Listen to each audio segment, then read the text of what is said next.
I'm a living example of about who you know, but it's about who know you and what do they know you for. And so folks would say, hey, let's get Jeff. I was seeing Jeff, he did some really good plans and did this and did that.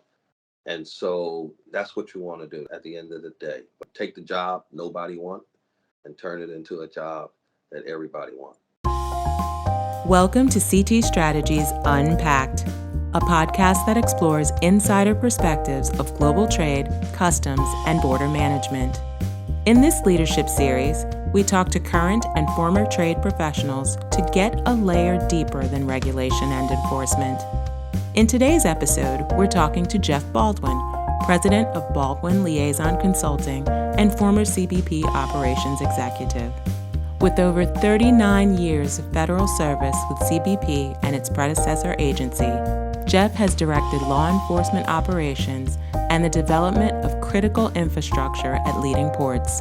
Today, we will explore his path to success and the significant moments that led him there. Recorded live on July 22nd, 2022. This is the 6th podcast in the CTS Meet the Team series.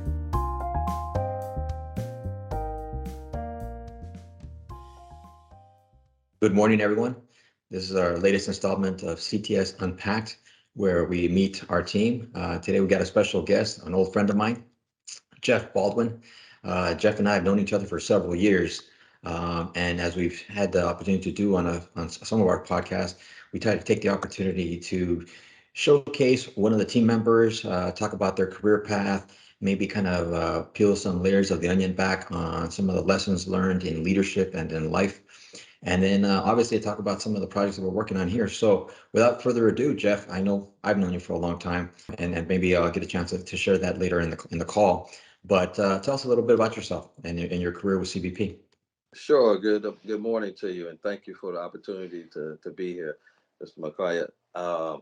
As you said, we've known each other for quite some time throughout CBP, and it has been both a joy and a pleasure. We always consider CBP folks to be family. And I think that is truly one of those things that we exemplify. I started early on, probably in the 70s, after serving in the Marine Corps and then going to school, Temple University in Philadelphia, where I was born and raised. I started working for Customs in Philadelphia early on. I started as a GS2. I said I'm not even sure if they still have GS2s today. I started at the GS5, and I thought I was starting at the bottom of the ladder. I didn't realize the ladder went lower than Yeah, GS5. but I was, in all honesty, I was a student trainee at the time, so I suspect that may have been part of it. But I started there, and I started in Philadelphia, and got all of my training in customs, which Philly was both a seaport operation and an airport operation and the mail facility. So there were a number of operations that we had a chance to work. And then a few years later, in the 80s, I took a temporary detail assignment down to Miami, Florida. They sent me down to Miami, Florida in the winter. And so, needless to say, being a kid from Philadelphia going down to Miami in the winter when the sun was shining, the palm trees are out, and the beach was sparkling, the temporary assignment turned into a permanent assignment. And I stayed in. Yeah, Miami has that effect on people. Yeah, it really, really did. Plus, the work was just so Yeah. interesting. When I went in the 80s, it was during sort of the drug wars and the cocaine cowboys and some of those other operations. So there was always interesting work in terms of making seizures. And I was on a contraband enforcement team making seizures, or whether working at the airport or the seaport. And so you really got to delve into the true meaning of the customs mission in Miami. And so I worked my way through the ranks in Miami, was there probably close to about 16 years. So started as an officer, supervisor, chief, director of the set team, spent time in temporary assignments as a supervisory import specialist, was the director of the fines, penalties, and forfeiture section, and the director of the contraband enforcement team, port director at Miami Seaport, and later in my career came back to be port director at Miami International Airport. From there, I went to become the port director in Savannah, Georgia, director of field operations in North Florida, out of Tampa for all of North Florida operations. Came over to be the director of field operations in Houston, and then served as an executive director for all the field operations out of headquarters on a temporary assignment. And then after that it was retirement there, and then started my own consulting business. So you and I met when you were the DFO, the field office director for Houston. And at that point in my career, I was competing for a GS-15 and Customs and Border Protection at the time. They started at what we thought was a new class called the CEP Leadership Institute, and you volunteered to be one of the executive mentors for that group. It is, if memory serves, were you in the Customs Leadership Institute before that? I was actually in the first class with Commissioner Right. Ray Kelly initiated it, and I was actually one of a few people who were the architects of putting the class together. And then we were in the class together in the first inaugural class back in 2000. And so from that, we were some of us were asked to come back and serve as mentors for future classes since we had built it and seen it. So it was a great opportunity to be able to watch it and Absolutely. prepare some of the future leaders for the Hmm. organizations. And so some of those today I still see that are in position and key Hmm. positions in the organization. Right. And I'm sure, I mean, I saw it. I saw it because a lot of our mentors came in the original CLI class, yourself, Robert Gomez, a couple others. And so from talking to you, and then that I took that class in the mid 2000s, I guess right around 2008, 2010, more or less. Now, 12 years later, most of the folks that were in that first class for CBPLI, which is the next iteration of the class that you took, they all went on to be significant, leaders in the organization. I mean, I think it was a good investment in time and money and resources by CBP to put together that class. And I think the selection process they used, you know, did exactly what they wanted to do, because that became much like your class. Our class also became kind of like a who's who later on in CBP. But from looking at your career, very quickly, I see a strong, operational line where, you're doing the contraband enforcement team and you're doing a lot of operations. But there's a couple of outliers out there, like FP&F and things of that nature. How did you end up going from, being such a strong, operational guy to being out here and doing the administrative and more support related positions? Well, I think part of it was just my inquisitive nature of wanting to do other parts of operations and to learn as much as I can to prepare myself for the future. But also having a good mentor and a port director in Miami who also sort of saw in me the opportunity of wanting to do some different things and helping me to prepare myself. It was kind of like being thrown into the deep end of a pool and being told to swim when you're in the beginning, when your whole career has been sort of evolved around inspections. And now they say, well, you're now in charge of the fines, penalties, or forfeitures, or the supervisory import specialist. I often tell people the first day when I worked in fines and penalties, I got a call from the courts saying, do you know that you're in contempt of court? And I'm like, yes, I'm the FP&F director, but I have no idea what you're talking about. But first day in office, well, you're in contempt of court because you were supposed to return property to its rightful owner by noon today, and it has not been returned. It was a court order.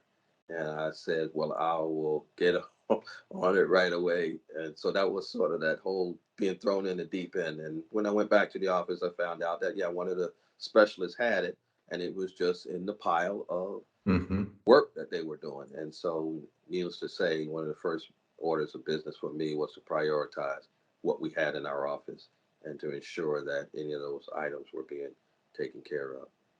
So that was my first exposure. But it was one of those things that you carry on from operation to operation. So I always prioritize wherever I went in terms of work, whether professionally or personally. Okay, so you mentioned a couple of things that I want to come back to. Um, but first, just a comment. I mean, talk about, getting, thrown into the deep end. I mean, just for that to be in a different job and the first day on your job to get a call like that, I mean, it must have been intimidating, but also frustrating. I mean, did you at least for a second there think, what did I get myself into, or or maybe thinking, I think someone snooked at me or something. How am I, this is my first day and walking into something like this? Yeah, of course, initially when you get thrown in the deep end, there's the shock and awe. And then you start to realize that do I need to do to survive? What do I need to do to make sure I can make this work? What am I responsible for? What am I accountable for? What are others responsible and accountable for? And how do they all sort of fit together? I mean, you know from your work also that whenever we see something or took something, we just turned it over and we were done.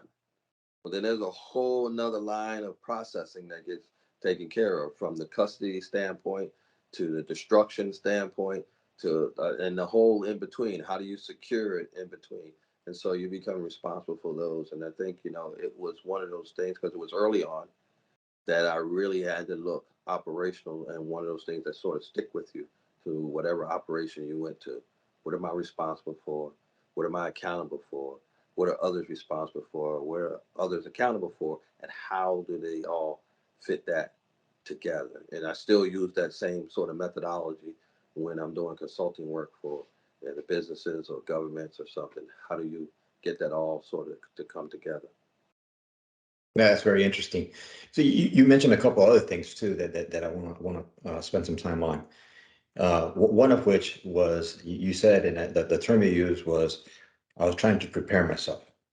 And the other one is that this port director of yours picked you and started kind of took an interest in you, which I guess in retrospect I would call was either formal or informal mentoring that she was providing to you. You haven't been one of my mentors over the years, even after we both left CBP.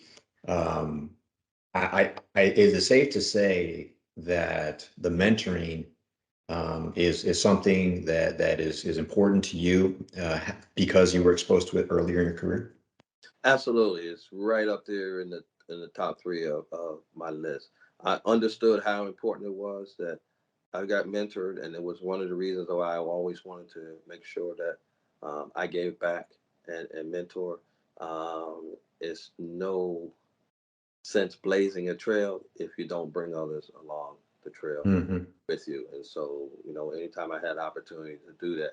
But at the time, as you mentioned, it wasn't a formal mentoring sense. It was more Hmm. informal. And I didn't realize this. Here's the key. I wasn't even realizing I was being mentored at the time. I came in for a meeting one time, and I got asked an operational question, um, and I did not have the numbers and Hmm. all of the details.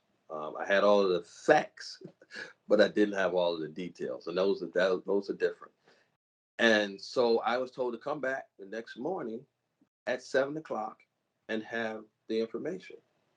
I came back at 6:30 and sat there. And when the person came into the office, they said, "Come on in." And I came in. I was ready. I was full of details. And they said, "You get the answer?" And I said, "Yes." And it is. They said, "I don't want to know." It wasn't about the answer. It was about being prepared. Hmm. And I'm thinking, I stayed up all night studying for this, and you don't even want to know what the answer. And I was dismissed just like that, Hmm. like Right. 5 10 minutes. It was not about the answer.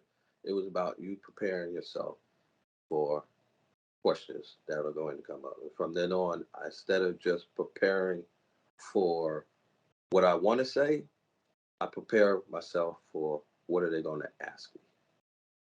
And Okay. so, So quick. Go mhm. ahead. Sorry, I didn't mean to No, interrupt. that's Go ahead. fine. Finish your So point. I prepare for what they're going to ask. So I always say to myself, what are they going to ask? Or I have somebody else Hmm. tell me, what would you ask? And then I That's think I good. prepare, and I give that same advice to folks now.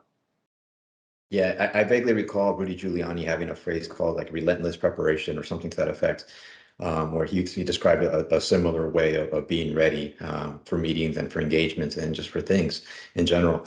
Now, question for you. Mhm. So this was obviously, a critical moment in your career where it was a lesson that you learned about, and even though you were prepared, it is safe I think it's safe to say that you, in retrospect, you weren't as prepared as you could have been. Now, did that ever happen to you ever again? No, no. And so this was at the beginning of your career, and you This went on was to do huge things. You went on to be, a chief, or a port director, area port director, field office director, executive director for operations, and those are huge positions where you got millions and millions and millions of dollars that you're responsible for, and thousands and thousands and thousands of employees you're responsible for, and Lord knows how much legitimate trade and travel is coming through your purview. Uh, and I think that's a testament that this lesson that you learned early in your career basically got you prepared to always be prepared from that point forward.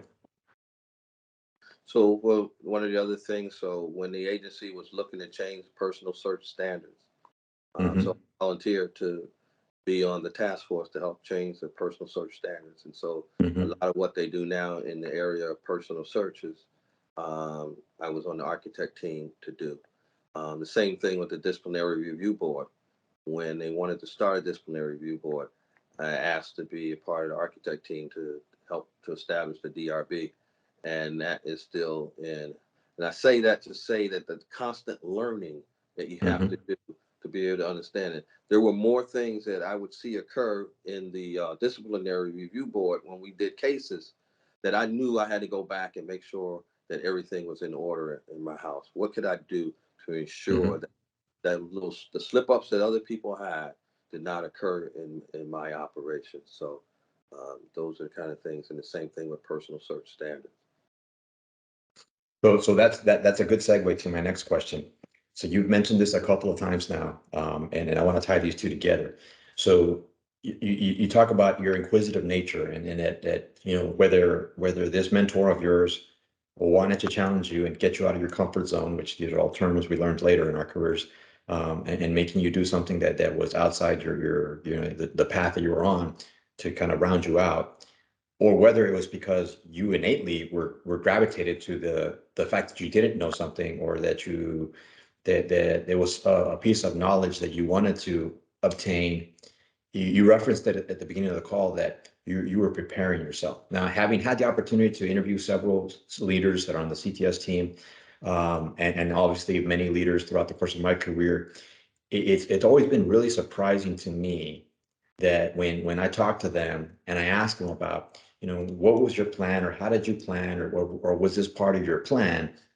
And looking at your career, you literally, climbed that ladder and you got to the mountaintop as a senior executive with Customs and Border Protection, and every position that you held, it was a bigger job with bigger responsibility.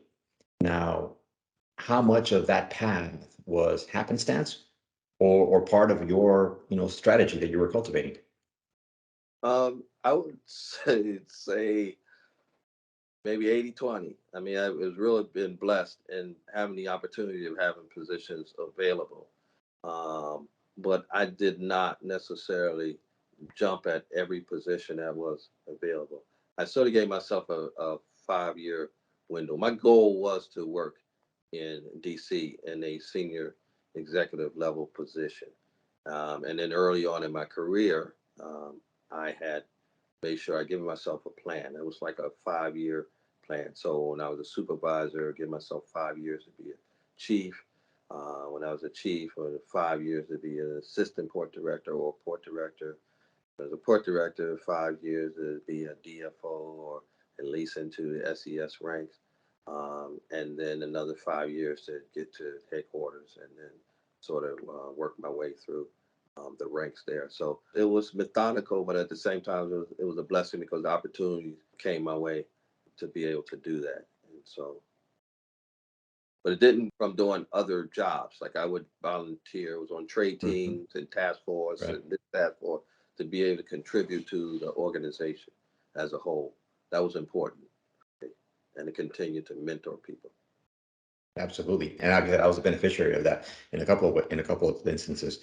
Now, you mentioned something that I want to highlight, and I hear this a lot, and I think it's just for the sake of our listeners and our viewers. I just think it's important that we always talk about people use terms that they throw around. Success begets more success and things of that nature. But I'm a big believer in that. Success is a culmination of opportunity and preparation. And I think that you've talked about it several times in our call already about how you were preparing yourself and you were preparing yourself and you were inquisitive. And so you were creating opportunities for yourself in one way or another, so that way when it did present itself, you were ready. You were ready for that opportunity, and you were willing, ready and willing. And I think that that's a huge part of a battle when it comes to moving, getting ahead in your career, is one, being willing to take some of the risks and to do something that maybe you're not an expert in. But the other is to be constantly seeking out more opportunities, just for the sake of being able to learn more, or to accomplish different things. I think that that ends up being a basically an enabler for having more success down the road. Now, I'm a big planner, and when you talk about the 5-year plan, I did a lot of similar things in my career as I was coming up, where, and it wasn't much more than a sheet of paper where I would just write down, the year that I started, and every year I put down, my position and my location, and I would I would kind of do a couple of variations of that, where if I went to headquarters, then this would be the where it would go. My path would go this way.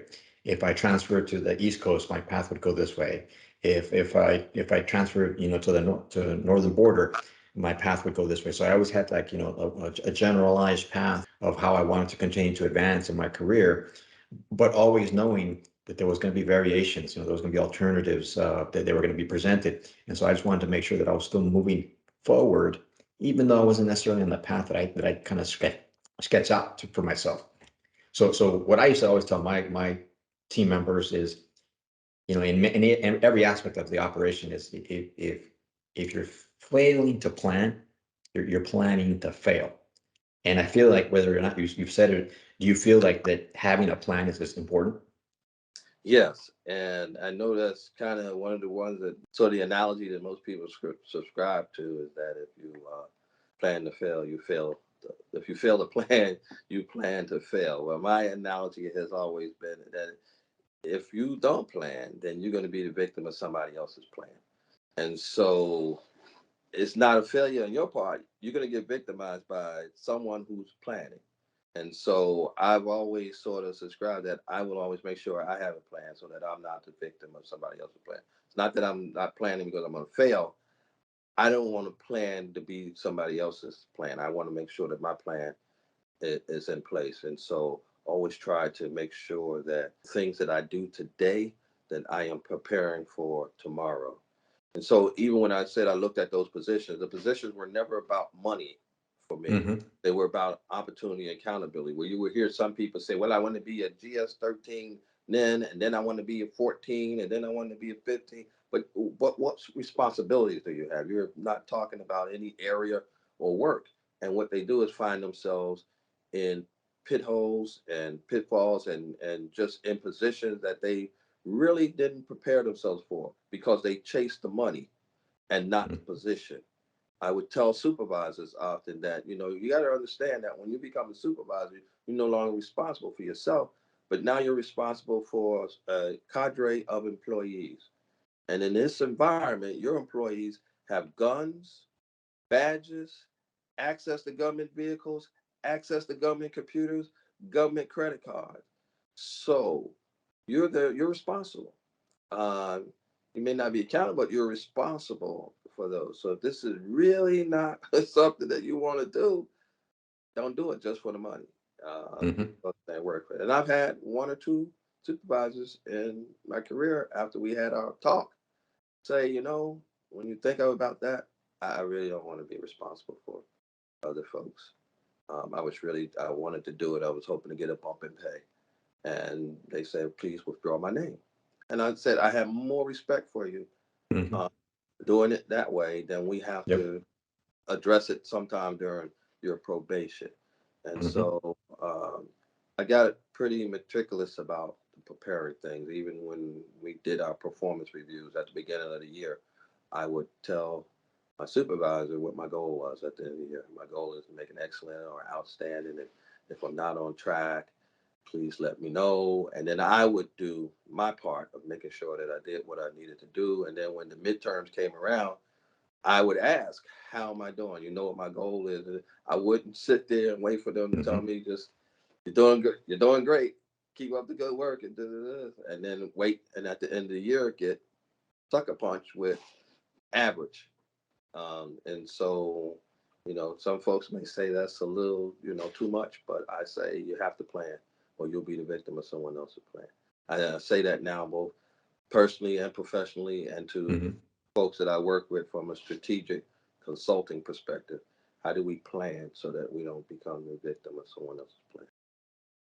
Yeah, that's great advice. And I'll be honest with you, even though we met, I would say at the halfway point of my career, if I would have had some of this advice at the beginning of my career, I mean, my career turned out just fine, but I remember having to have learned a lot of those lessons the hard way because I wouldn't communicate with my bosses that way. And it wasn't until I became a supervisor that I had employees that would challenge me like that, hey, I want to be rated outstanding. What do I need to show you to be rated outstanding? And I'm like, whoa, hold on a second. That's not the way See, this works. yeah, that's what they would do, and I would say that. Whoa, wait a minute, we got something. I said, that's tell me what they do, and I would check in 2 months or 3 months, not wait till the 6 year or the 6 month review process came around. I wanted to know, and from then on, it was all outstanding. Um, and then I broke the system because then they changed it to pass fail. Hmm. So I always say Yeah. I broke it. So they just went Yeah, to the pass. I felt the same way. So I'll echo a comment that you made earlier about chasing the grade or the pay versus chasing the challenge of the increased accountability and increased responsibility. The way that our pay was structured, it was very odd because for every promotion that you would get, even though it's not supposed to work out this way, just the way it was structured, you end up losing money. And so there was several times in my career where I got promoted and I would actually make less money.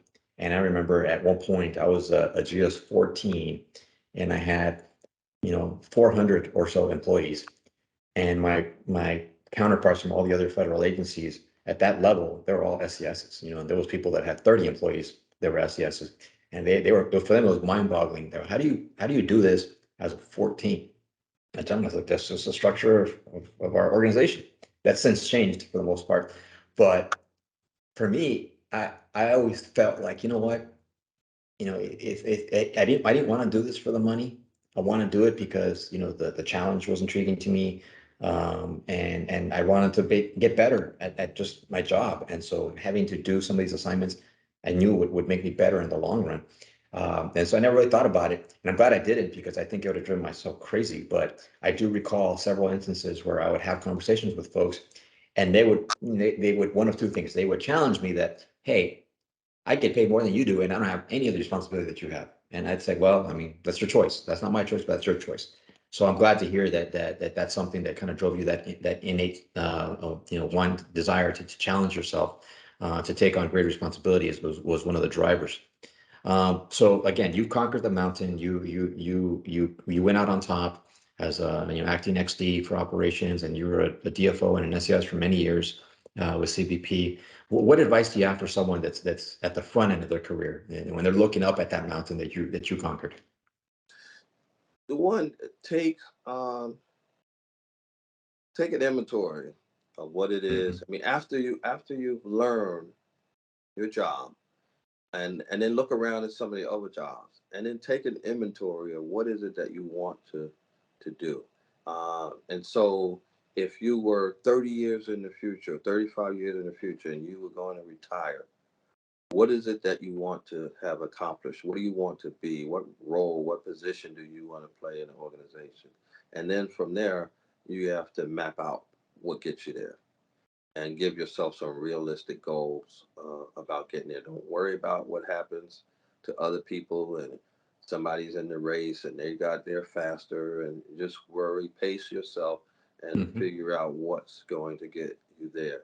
Because it really is about positioning yourself to be able to do that. Uh, I'm a living example of, it's Yep, really about who you know, but it's about who know you and what do they know you for.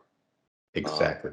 and so folks would say, hey, let's get Jeff. I was seeing Jeff put together. He did some really good plans and did this and did that. Um, and so that's what you want to do that at the end of the day, but making sure that it's what you want to do and what you're good at. Learn, take the job nobody wants and turn it into a job that everybody wants at the end of the day. That's how you do it. When nobody else volunteers, be the first person to volunteer and Hmm. just learn. Jump in the deep end. Sometimes you got to Yep. jump. You ain't wait to get pushed. Jump. Yeah, that's great advice. That's great advice. And again, having sat in a lot of the same leadership positions that you did, I recall many conversations I had with folks on the team, and I was always very like direct with them, and I would ask them the questions that you're espousing right now. Where do you see yourself in 5 years? Where do you see yourself in 10 years? What are you doing to get there? And I know that in the course of those conversations, everybody has all the right answers. Not everybody, but most folks would say, "Oh yeah, I want to promote, I want to do this, I want to do that, I want to do that, I want to do all these things." But then over the course of the year, I would remember these things and I'd say, "Hey, this person wants to, transfer to HR." So I'd walk over to this person and say, "Hey, there's a vacancy in HR right now. There's an opportunity for you to go over there and to do, a temporary assignment over there and see if you like it." "Oh, yeah, well, Well, I got the days off that I like right now, and I got these other things going on, so it's not right now. It's not really a good time for me. But maybe next year." I'm like, "Okay, well, and that's the fair decision enough." you have to make. But when you are, and some folks, like I said before, and you and I agree that when they say, "Oh, I want to be a GS14," well, you and I both know there are thousands of GS14s in the organization in various Mhm, capacities. Mission mhm, support, some fly plane, some drive boats, some are auditors. So when you say I want to be a GS14, you're really not saying anything. You mhm. should be talking about the position that you want to hold within the organization. And I just Yep. wanted to kind of segue and say that is why when I had an opportunity to become an affiliate with CT Strategies, that I Mhm, thought it was a no-brainer for me because I knew the leadership and I knew the family orientation and how family oriented they were about the people that work with them because I knew their DNA from being in the organization. Um, I knew that the work they did was comprehensive kind of work, and that they would build an integrated team of people. We all bring different skill sets to the table, mhm. and so having an opportunity to work with them and plan with them was a no brainer. So when I had an opportunity to become an affiliate with them, that was let's go to work. And so Yeah, I really good, challenging jobs and places that taken me to globally that I've never seen, but I had an opportunity to sit down and strategize with folks on their behalf. And it's really been a pleasure for me to work with them. 100%. I appreciate you doing the plug for CT strategies, so I didn't have to tee it up for you. That's always something we want to get to during our calls. But I will echo your statements, and I will double down on those for the sake of our listeners and our viewers. I had a conversation with you after I retired, and we actually spoke about CT strategies, and you encouraged me to have a conversation with them. I came up through the organization with a lot of these individuals that are now part of the affiliate team. So we have our histories, as I did with you, and so that for me was very attractive to be able to be part of, to continue to be part of this team of folks that I admired, that I worked with, that were a lot of whom were mentors of me, for me at different points in my career. And then obviously, Al and Andrew, great guys that leaders in their own right, and uh, great individuals, and it's just a great team to be working with. So thank you for bringing that up. Now, the Now, first uh, conversation always started was how's your family? How are you? mhm. We may have an opportunity to work on a project, but the first thing was how are you? How's your family? And then would you consider a project? Yeah, Number, absolutely. and you can't beat that. Yeah, so Yeah. it's a pleasure that we're still working together on this team. It's a pleasure that we're talking about mentoring and leadership, even though, because this is something you and I have been talking about for 15 years now. So I love the fact that we're able to continue to do this. But something that we haven't had a chance to really talk about, just on a lighter note, or just kind of as just for the sake of our audience, I'm fascinated with the whole, cocaine cowboys, narco 80s, that whole thing, I've read all the books, I've watched all the documentaries, all the Netflix series, but I wasn't there. I didn't live it. I started my career in the mid '90s, and I was working in the desert, so I have some desert stories. But what are some of the more memorable things, or maybe one or two events that stand out to you during your time in Miami? Because this was at the height of the war on drugs. Nancy Reagan, Ronald Reagan, Miami, South Beach, you name it. I mean, this was really the beginning of what became, the U.S. war on drugs. So you were at the tip of that spear. So tell us something cool about what you did while you were out there. Well, so a lot of it was just the sheer magnitude of the things that you would see in terms of making seizure. I recall working on the midnight shift, and it was me and one other person, and we were out doing some warehouses and looking at some goods that were going to be exported to South America. And there were some air conditioning units, and we decided, it was about 20 of them. We decided just to open up one and just to take a look, and it was full of cash, money. So we said, well, there's 20 boxes here. Let's just pick another one and open it up and see. And we opened it up, and it was full of money. So we said, well, let's just do one more, and then we'll see. And we opened it up, and it was full of money. And then we said, well, we won't open up anymore. We'll, tape them up, figure it out, and then we'll have to get it back and count it. And it ended up being like $3 million. But you Wow. sit there at 3 o'clock in the morning, you in the middle of the warehouse, and you've got $3 million in cash sitting there. And so all of our antennas went up, and we're like, who's going to come and get this money? Did they see us opening this up? And so, you're running back around with the whole safety issue and the safety concerns. Or even when I was the director of fines, penalties, and forfeitures, we only thought about the seizures that we were responsible for. And, you had 1,000 pounds of cocaine here, or the $3 million, or this, that, and the other. But I had property and boats and strip malls and condo Hmm. buildings that I was Wow. I didn't think that about was that. purchased with drug money. And I'm responsible. I mean, I'm responsible. I was responsible for the maintenance of these buildings, keeping this property up to standards until it went to auction. And it was, yeah. And so people just thought about, well, yeah, they see some stuff from the airport and they just put it in the fines and penalties in the seizure warehouse. But I had buildings, and it was just incredible the amount of money back then that was being spent. And so, just the last little funny one is that a lot of times when we would find drugs, we would do controlled deliveries and take them out to the Hmm. properties. And one night we went out to an area, and it was so secluded that it was a warehouse, and there wasn't anywhere to hide, but there was a dumpster in the back. And they said, well, somebody gonna have to get in the dumpster and then radio us if somebody comes and open up the building. And so, I always say, take the job nobody wants. they, Literally. and people would remember that, and they say, following you in there.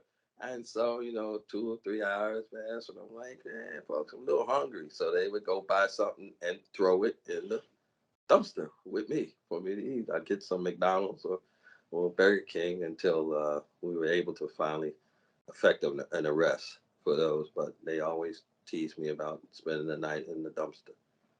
So, Wow. but Wow. Yeah, I mean, you're true to your word. I mean, you're true to your word in every aspect. Well, well, Jeff, this has been a great conversation, and like I said, I'm hoping that the viewers and the listeners can get that sense that of camaraderie that we have, the two of us, because absolutely, all our conversations have always gone this way. They've always been easy and smooth, and I was really excited when not only when I joined CTS and we were able to work together again, but when we were able to talk you into participating in the Unpacked series, because I knew our leaders would appreciate it. But even though we've known each other for a long time, I learned a lot about you in this conversation, and I really do wish that I would have met you earlier in my career, because I think that you would have been really beneficial in the early part of my career, and you were instrumental in the second half of my career, and also my second career as a consultant as well.